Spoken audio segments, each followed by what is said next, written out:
Of India की supreme court ने कहा था कि आप एक स्टडी कमेटी बनाइए जो ये सारे पे देखेंगे कि भूकंप, ये जो बाढ़ या जो भी उस प्रकार के वहां पे हो रहे हैं घटनाक्रम, वो उस पर कैसे रोका जा सकता है या उसके कारण को आप जो है जांच करिए। 2013 अक्टूबर में कमेटी बनी, 11 मेंबर कमेटी बनी, उसने अपनी रिपोर्ट दे दी। रिपोर्ट जो है शासकों को पसंद नहीं आई। 2014 में दूसरी कमेटी बनी, उसकी रिपोर्ट भी शासकों को पसंद नहीं आई। 2015 जून में तीसरी कमेटी बनी और उसकी रिपोर्ट भी अभी तक बटे खाते में है। पसंद क्यों नहीं आई? पसंद इसलिए नहीं आई कि सभी रिपोर्ट्स में हाइड्रो इलेक्ट्रिक प्रोजेक्ट्स को बंद करने की बात की गई। और ये जो हाइड्रो इलेक्ट्रिक प्रोजेक्ट है, ये क्या है? अभी कह रहे थे कि ये उत्तराखंड के लिए बहुत जरूरी है। 5 पैसे भी उत्तराखंड को उसमें से नहीं मिलने वाला। 75% सेंट्रल गवर्नमेंट और 25% उत्तर प्रदेश सरकार। उत्तराखंड में योजना, उत्तराखंड का सीना चाक रहे हैं, उत्तराखंड के लोगों के खतरे में डाल रहे हैं, मर रहे हैं उत्तराखंड के लोग उससे अफेक्टेड होके। और उसका जो प्रॉफिट है, उसकी जो बिजली है, वो उत्तराखंड भी नहीं ले सकता, पे करनी पड़ेगी। और 11 योजनाएं दे दी प्राइवेट सेक्टर को, जो बेचो। ये हाल ऐसा है जैसे हमारे यहाँ दिल्ली में, मैं एमसीडी में था तो क्या होता था कि जहां भी हम कूड़े का ढलाव बनाते थे ना, तो कोई बनने नहीं देता था। उनको लगता था कि यहाँ कूड़े की गाड़ियां आएंगी, स्मेल होगा, बड़ी परेशानी होगी। तो हम ऐसी बंजर जमीन देखते थे कि जहां आबादी ना हो, तो बर्बाद करने के लिए उस जगह कूड़ागर बनाते थे।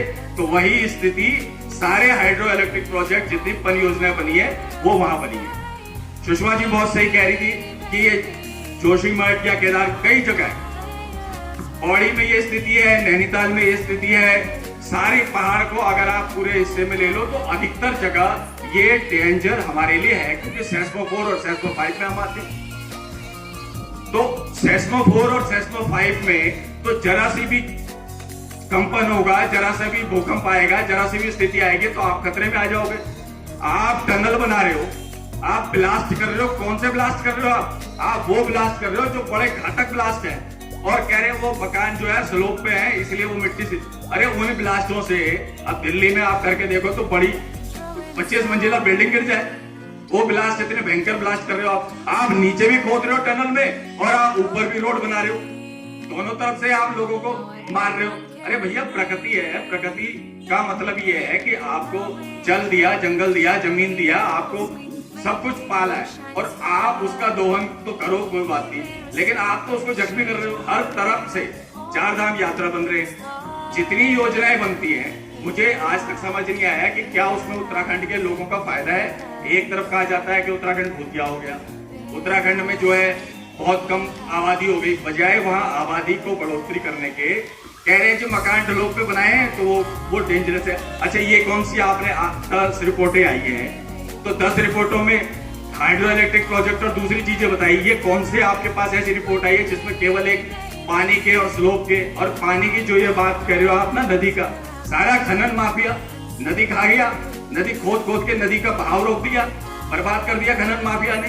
तो जो चीजें हैं वो चीजें तो वहां के लोग या तो आर्थिक लाभ के लिए कि भैया जो आज जेब में आ रहा है आने दो, मरे जाए कोई, या फिर जो सरकार की योजनाएं हैं जिससे सरकार को फायदा होगा वही लग रही है वहां। भाई कौन सी ऐसी योजना है? आप पहाड़ का, उत्तराखंड राज्य के आंदोलन की हमने लड़ाई लड़ी 1987-86 से, मैं जो है उसमें सक्रिय रहा, राज्य भी बन गया। आप राज्य के आंदोलन की लड़ाई क्यों लड़ रहे थे? कि हमारा प्रशासन, हमारी सोच, हमारे क्षेत्र के हित के लिए जो बेहतर होगा वो हम करेंगे। योजनाएं दिल्ली में बनती है, पैसा उत्तर प्रदेश और दिल्ली बांट लेता है। मतलब आज इससे बड़ी विडंबना क्या होगी कि 5700 हेक्टेयर जमीन उत्तराखंड की उत्तर प्रदेश सरकार के उसके न्यायिक क्षेत्र में आती है।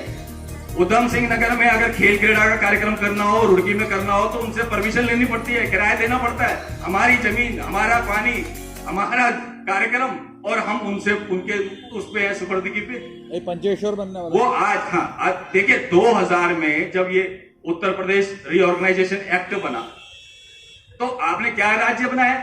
आपने तो वो बिल्कुल घुटने पे ला दिया। आपने सारी चीजें तो लिख दी, मतलब उसमें आपने उत्तर प्रदेश को पूरे अधिकार दे दिए। जितनी परियोजना उस समय, ऐसा कभी होता है आज तक? कभी किसी भी राज्य में एक यहाँ दिल्ली में 3 एमसीडी भी बनी, तो जिसके क्षेत्र में जो योजना, जिसके क्षेत्र में जो जमीन, वो उसकी होती है।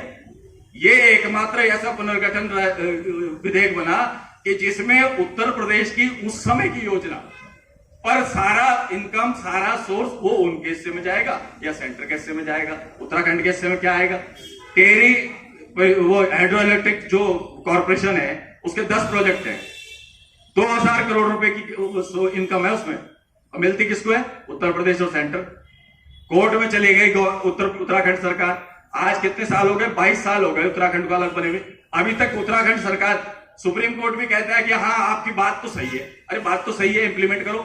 सुप्रीम कोर्ट ने फैसला करा, वो नहीं मानते।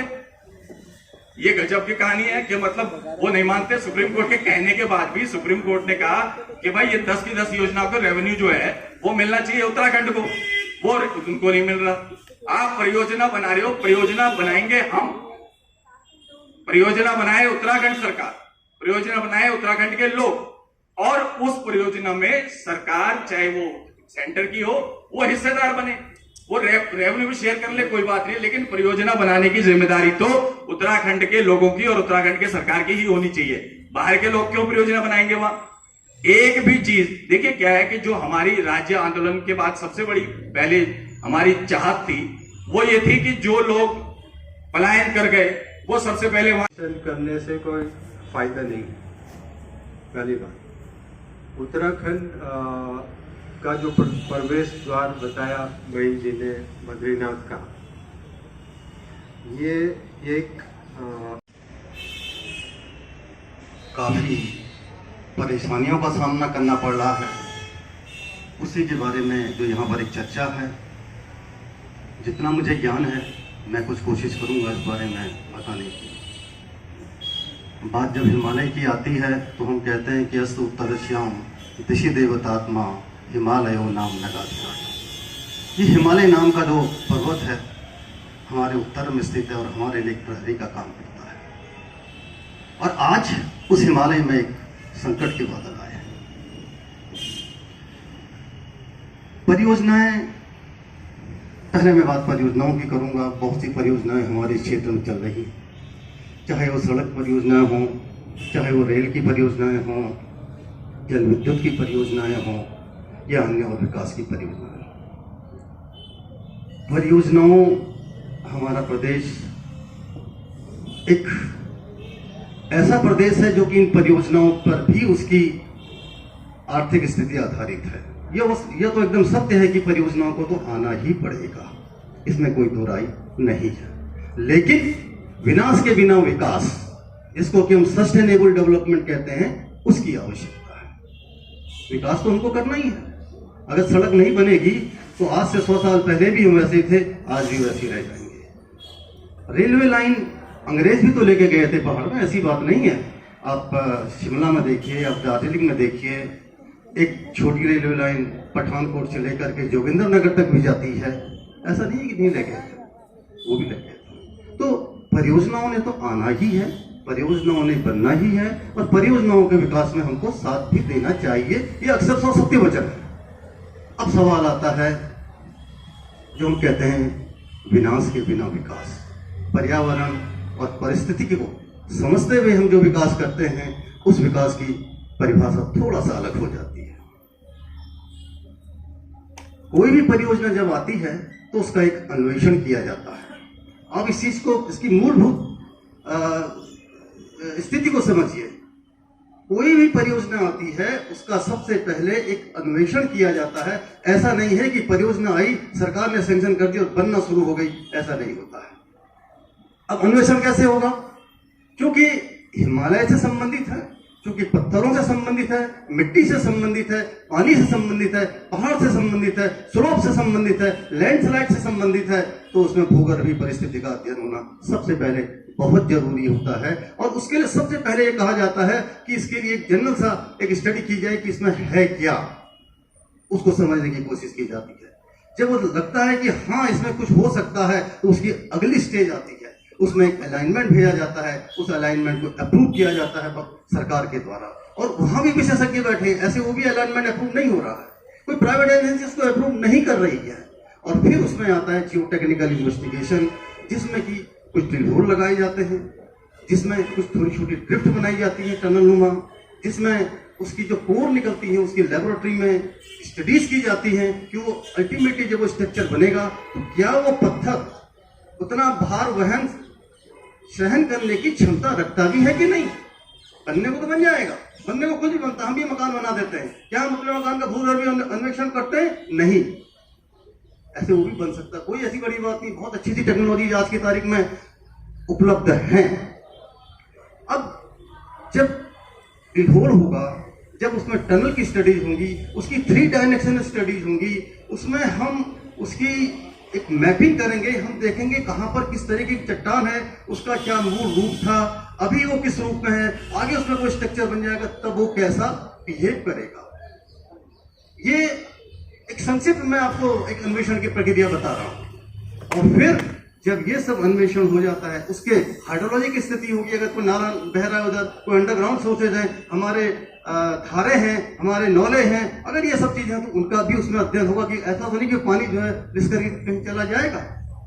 हर चीज का उसमें अध्ययन होता है। फिर एक डीपीआर बनाने की प्रक्रिया आती है, डीपीआर बनती है और डीपीआर बनने के बाद में उसकी जो है संस्कृति होती है और तब जाकर के कहीं इसकी सैंक्शन और फिर फाइनेंशियल एप्लीकेशन, ये सब चीजें आगे आती रहती है। यही हाल सड़क परियोजनाओं में होता है, यही हाल रेलवे की परियोजना में होता है और यही चीज जल विद्युत परियोजनाओं में भी होता है। और जल विद्युत परियोजना में तो उसके आगे भी काफी क्लियरेंसेज लेनी पड़ती है, कई एक विंडो है उसकी क्लियरेंसेज लेने के लिए, तब जाकर के एक परियोजना आती है।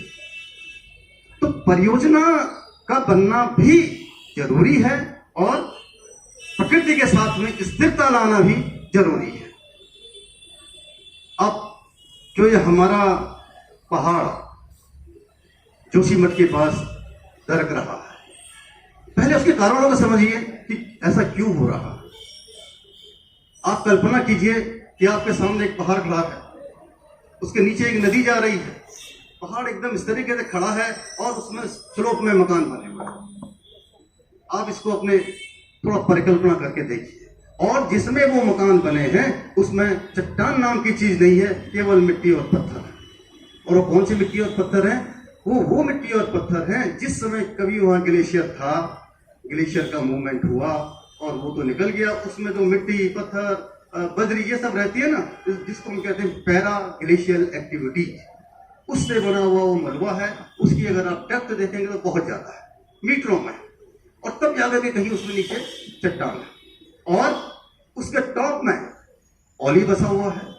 ओली की हाइट काफी ज्यादा है, ओली में बर्फ गिरती है और अक्सर वहां पर बर्फ जाड़ों में क्या 4-5 महीने लगातार रहती है, इसीलिए वहां पर स्कीइंग वगैरह के संस्थान बने हुए हैं। अब उस मकान, उसमें जो मकान बन गए उसका कोई डेड लोड है, वो लोड उसमें आया है, एक फैक्टर वो काम कर रहा है, एक फैक्टर नीचे से नदी उसके किनारे को काट रही है, जिसको कि हम टो कटिंग कहते हैं, टो इरोजन कहते हैं। नदी काट रही है, नदी के काटने से क्या हो रहा है कि वो धीरे धीरे धीरे धीरे धीरे, आप कोशिश आप समझिए इस चीज को कि आपने कोई हल्की सी मिट्टी का पहाड़ खड़ा कर दिया और पानी बहा दिया तो जिस तरीके से मिट्टी निकलती है ऐसे ही समय के साथ कालांतर में वो नीचे आके गिर रही है। एक प्रोसेस ये है, नदी काट रही है नीचे से। दूसरा प्रोसेस, ऊपर बारिश हो रही है, बारिश का पानी कुछ तो निकल जा रहा सीधे से, कुछ इधर से निकल गया, कुछ इधर से निकल गया, कुछ बीच से निकल गया, लेकिन कुछ पानी उसमें ऐसा भी है जो अंदर जा रहा है। अब जो पानी अंदर जा रहा है उसके अंदर जो मटेरियल है उसको सैचुरेट कर रहा है और जब वो सैचुरेट करता है तो उसके बॉन्ड कमजोर हो जाते हैं। एक फैक्टर है नदी काट रही है, दूसरा फैक्टर है पानी ऊपर से आ रहा है, तीसरा फैक्टर है ओली ऊपर है, उसमें हमेशा बर्फ रहती है और ज्यादातर समय बर्फ रहती है, वो बर्फ पिघलती है, बर्फ धीरे धीरे धीरे धीरे पिघलती है, उस पानी का रिसाव होता है और जितना पानी का रिसाव धीरे होगा उतना वो अंदर जाएगा। वो पानी अंदर जा रहा है, बरसात का पानी आ रहा है, नदी नीचे से काट रही है और आपके बड़े बड़े मकान, जिनमें कल मैं टीवी में देख रहा था एक 6 मंजिला होटल भी है, जो 2 होटल आपस में मूवमेंट के नजदीक आ गए हैं। डेड लोड है, नदी के द्वारा कटाव, मिट्टी का पहाड़, ग्लेशियर, बर्फ का पिघलना, बारिश का आना, इसका लोड होना, इतने फैक्टर जब इकट्ठा काम कर रहे हैं तो वो स्लोप इनएक्टिव हो गया। अब जब स्लोप कमजोर हो गया तो उसमें धीरे धीरे धीरे क्रैक्स डेवलप होते हैं, उन क्रैक्स को क्रिसेंटिक क्रैक्स कहते हैं। अब जैसे जैसे ये सब चीजें बढ़ती जाएंगी, लोड भी बढ़ेगा, कटिंग भी बढ़ेगी और उसके बाद में ऊपर से मेल्टिंग भी होगी, तो क्रैक्स बढ़ेंगे। उन क्रैक का बढ़ना भी शुरू हो गया। छोटे छोटे क्रैक भी आपने टीवी में देखे होंगे, जो लोग वहां के रहने वाले हैं उन्होंने जाके भी देखे होंगे। अब वो क्रैक बढ़ रहे हैं, वो भी आज नियमित रूप से उनको देख रहे हैं। तो कोई ना कोई प्रक्रिया है, भूगर्भीय हलचल कोई है जिसकी वजह से ये हो रहा है। अब जगह जगह जगह पानी आ रहा है, उस पानी में मटमैला पानी आ रहा है। वो मटमैला पानी क्या है? वो जो पानी के अंदर जो जमीन के अंदर सिल्ट है ना, मिट्टी, वो उसके साथ मिक्स होकर के आ रही है। इसका मतलब अंदर से जमीन कट रही है। अब जब जमीन कटेगी, मिट्टी निकलेगी, तो वहां स्थान बन जाएगा ना, वो स्थान बन जाएगा। तो सिंपल सा एक प्रोसेस है, जियो टेक्निकल मैकेनिज्म सिंपल सा है, वो हो रहा है, उसको हर कोई जानता है। वर्षों से इसके बारे में लोग जानते हैं, ऐसा नहीं कि आज कोई नई चीज हुई है। इसमें वैज्ञानिक बहुत कुछ लिख चुके हैं, इसमें काफी पेपर पब्लिश हैं, इसमें सरकार की तरफ से भी काफी लिखा पड़ा गया है, ऐसा कुछ नहीं है। लेकिन एक आस्था का सवाल होता है। वो जो रास्ता पहले से जो पुराने वक्तों में जहां पर कि हमारे साधु संत आकर के शायद वहां कैंप करते थे, रुकते थे, वो इसलिए स्थान बना था। धीरे धीरे धीरे धीरे कंस्ट्रक्शन होते होते आज ये स्थिति आ गई। अब उसका निवारण कहने के लिए तो साइंटिफिक निवारण होगा, और तो कोई निवारण संभव होता नहीं है। तो इतना बड़ा स्ट्रक्चर है, करोड़ों रुपए की इसमें लागत आज लगी हुई है, और पता नहीं कितने पैसे आने वाले वक्तों में उसमें खर्च होने भी हैं। निवारण के लिए हमको उसकी वैज्ञानिक अध्ययन, भूवैज्ञानिक, भूगर्भीय, भूतकनीकी, पर्यावरणीय और हाइड्रोलॉजी, ये अध्ययन उसका करने की आज आवश्यकता पड़ेगी।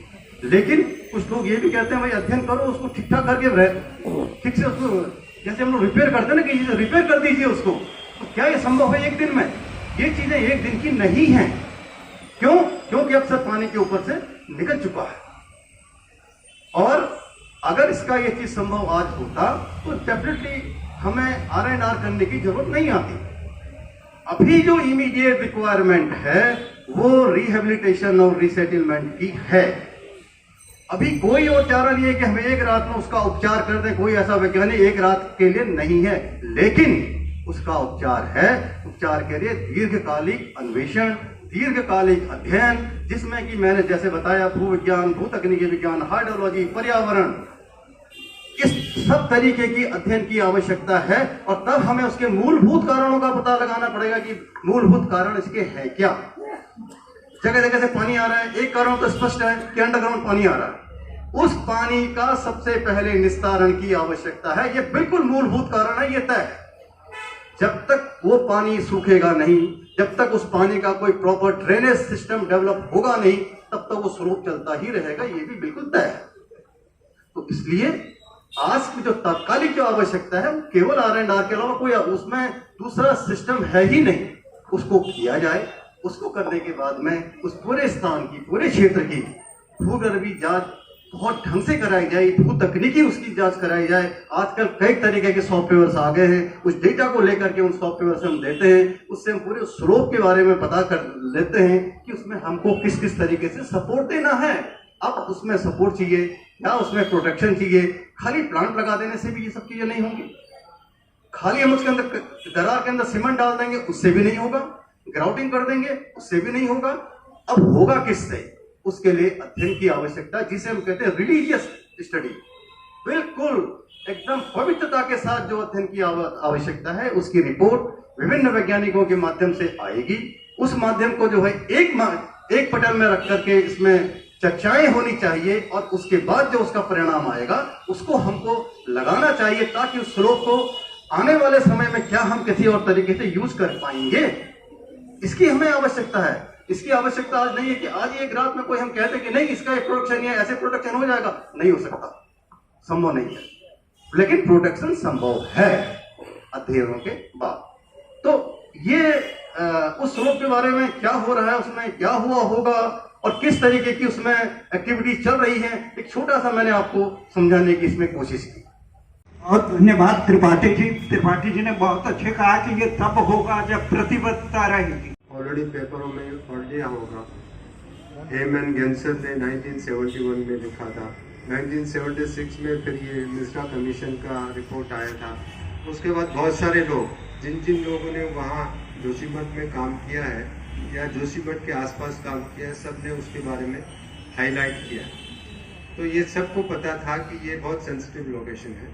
मोर ओवर ये 100 साल पहले से ही कभी न कभी किसी न किसी रूप में अपना रूप दिखाता रहा। इंस्टेबिलिटी हमेशा इसमें रही है, चाहे वो छोटे रूप में रहे हो, कहीं क्रैक्स हो रहे हैं, कहीं थोड़ा बहुत सब्सिडेंस हो रहे हैं, कहीं पानी आ रहा है, ये सब होता रहा। अनफॉर्चुनेटली जो एजेंसीज हैं जिनको कि ये रिस्पॉन्सिबिलिटी लेनी चाहिए थी, इंक्लूडिंग कम्युनिटी जो वहाँ रहती है, जो हम लोग वहाँ रहते हैं, उन्होंने इसको नज़रअंदाज किया।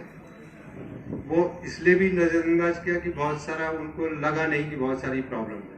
जहाँ क्रैक्स आते थे उनको उस समय बंद कर दिया, पानी आता था उसको कहीं और डाइवर्ट कर दिया। इस तरह की चीज़ें होती रही हैं।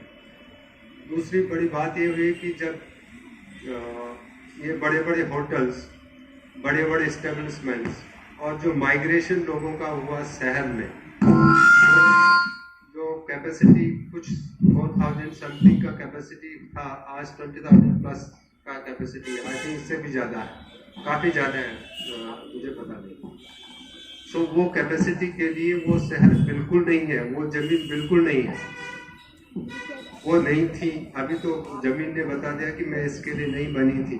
मैंने ये जो कैपेसिटी है उसका, जो हम बियरिंग कैपेसिटी बोलते हैं, थ्रेशोल्ड बोलते हैं, उससे कहीं ज़्यादा ये अब जा चुका है। बेसिकली हिल्स में जो भी आपने देखे होंगे प्लेन एरियाज हैं ज़्यादातर, जहाँ की हमारे विलेजेज हैं या मिनी टाउन्स हैं या टाउन्स हैं, वो या तो पुरानी लैंडस्लाइड है या अवलांचेस के पार्ट है या एलुवियल प्लेन है। वो सबसे ज़्यादा डेंजरस है इन टर्म्स ऑफ कंसोलिडेशन। वहाँ बहुत ज़्यादा नहीं हुआ है। हिस्टोरिकली वो इतने पुराने मटेरियल्स नहीं है, तो कंसोलिडेशन नहीं है, परमेबिलिटी बहुत ज़्यादा है, पानी का रिसाव बहुत जल्दी होता है। ये सारी फैक्टर्स हैं जो कि उनको एक लिमिटेड स्तर तक की उसकी बियरिंग कैपेसिटी है जो वो अलाउ करती है। उसके बाद वो धसकना कोई भी, ये तो जोशीमठ शहर तो एक आई ओपनर है हमारे लिए, ये हमारे लिए बहुत बड़ा आई ओपनर है। और ये मान के चले कि प्रकृति ने यहाँ भी हमें, हमारे लोगों को कुछ न कुछ हमारे कर्मों की वजह से बोलिए या भगवान की वजह से, वह जो भी बोलिए, हमको मदद किया है कि एक भी जान का अभी तक कोई नुकसान नहीं हुआ। ये जो मूवमेंट है बहुत धीरे धीरे हो रहा है और ये लोगों को एक तरह से टाइम दे रहा है कि अभी भी टाइम है, आप समझ जाओ। सो सबसे पहला काम जो जोशीमठ में होना चाहिए वो ये है कि सारे लोगों को इवैक्यूएट करें। यदि हम लोगों के भी जो रिश्तेदार या जो रिलेटिव्स या फ्रेंड्स वहाँ पे हैं, हमको भी उनको ये कहना चाहिए कि आप तुरंत इसको छोड़िए। इवन मैं ये कहूँगा कि जो अभी गवर्नमेंट ने या जो एजेंसीज ने वहाँ 3 जोन बनाए, सेफ एक बहुत जो अनसेफ एक बहुत अनसेफ, इसमें से जो सेफर एरियाज में लोग हैं उनको भी एवैक्यूएट कर देना चाहिए, क्योंकि ये अभी मुझे लगता है हमारे असेसमेंट के हिसाब से ये प्रिकर्सर्स हैं, ये अभी और तेज हो सकते हैं और इसीलिए हमको बिल्कुल अपना जान की हिफाजत करनी चाहिए। मुझे पता है कि बहुत सारी डिफिकल्टीज हैं और लोगों को बहुत ज़्यादा दुख भी होगा अपने घर छोड़ने में, कहाँ जाएंगे कहाँ नहीं जाएंगे। गवर्नमेंट इमीडिएटली तो सब कुछ करने से रही, इट इज़ वेरी डिफिकल्ट, लेकिन जैसे भी हो वो जिस तरह से भी अपने को सेव कर सके जाएं।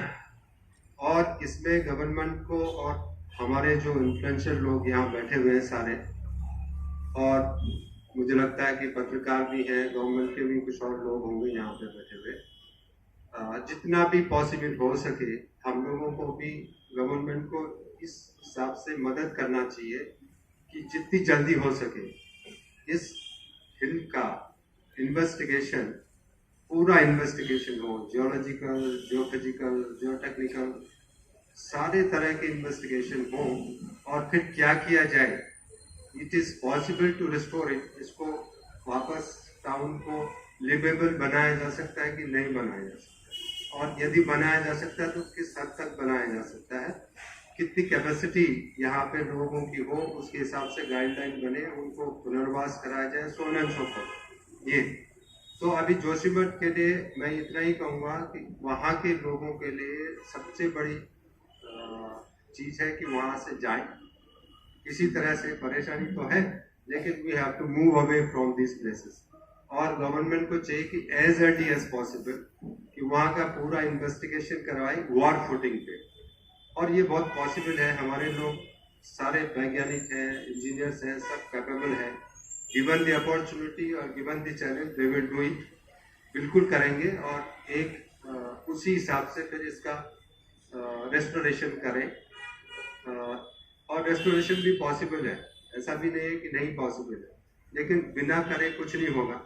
खाली देखने से कुछ नहीं हो पाएगा, या कुछ बिल्डिंग तोड़ने से काम नहीं चल पाएगा, तो उसको पूरा हमको इन्वेस्टिगेट करना पड़ेगा। जहाँ तक रही बात जो निर्माण कार्य हो रहे हैं, चाहे वो आसपास देहरादून के हो, चाहे ओवरऑल पूरे उत्तराखंड में हो, चाहे वो चार धाम परियोजना की बात कर लो, चाहे वो डैम्स की बात कर लो, किसी भी डेवलपमेंट की बात कर लो, देखिए ये तो सच है कि डेवलपमेंट होना चाहिए।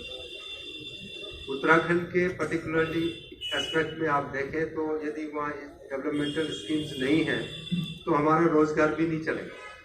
हम लोगों का जो अभी तक का सबसे ज़्यादा रोजगार का जो एक जनरल वो है, एक मुद्दा है, वो है टूरिज्म, और टूरिज्म के लिए ये डेवलपमेंट बहुत ज़रूरी है। Hydro power is very important to earn the money for our state. Problem क्या है कि सारे डेवलपमेंट स्कीम होनी चाहिए, सब होना चाहिए, कहाँ होना चाहिए, किस तरह से होना चाहिए, ये साइंटिफिक हो रहा है नहीं हो रहा है, ये गाइडलाइन फॉलो हो रही नहीं हो रही है, इन्वायरमेंटल और जियोलॉजिकल कंसिडरेशन उसमें रखे जा रहे नहीं रखे जा रहे, वो सारी चीज़ें देखने लायक है। यदि डैम बन रहे हैं तो डैम बनने के लिए उसका जो प्रायर एनालिसिस होता है, जो सिलेक्शन ऑफ प्लेसेस होता है, जो जियोलॉजिकल कंसिडरेशन है, इन्वायरमेंटल कंसिडरेशन है, वो हुए हैं या नहीं हुए हैं, हुए हैं तो उनके हिसाब से कंस्ट्रक्शन हुआ है या नहीं हुआ है, वो सारी चीज़ें देखने लायक।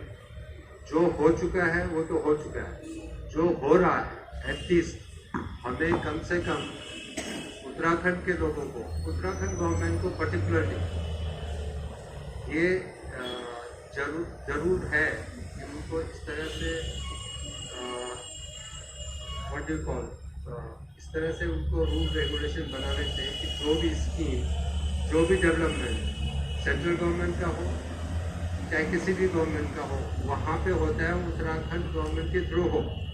Uttarakhand government should be one of the party to the development, और वो ये इंश्योर करे कि जो ये सारी चीज़ें हैं, जो इन्वेस्टिगेशन है, detail investigation prior to any construction activity जो हुआ है या नहीं हुआ, बाद में चिल्लाने से कोई फायदा नहीं।